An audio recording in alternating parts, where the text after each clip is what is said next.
সঠিক উচ্চারণ সহ গুরুত্বপূর্ণ 10টি শব্দার্থ শিখুন। ব্রোকার, ব্রোকার মানে দালাল। বুচার, বুচার মানে কসাই। বিজনেসম্যান, বিজনেসম্যান মানে ব্যবসায়ী। ব্যারিস্টার, ব্যারিস্টার মানে ব্যারিস্টার।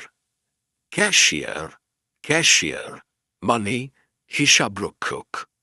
কার্পেন্টার, কার্পেন্টার মানে কাঠের মিস্ত্রি।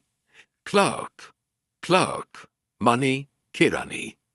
কবলার, কবলার মানে মুচি। কুক, কুক মানে পাচক। কাউবয়, কাউবয় মানে রাখাল। ভিডিওটি যদি ভালো লেগে থাকে তাহলে অবশ্যই লাইক কমেন্ট করতে ভুলবেন না। ধন্যবাদ।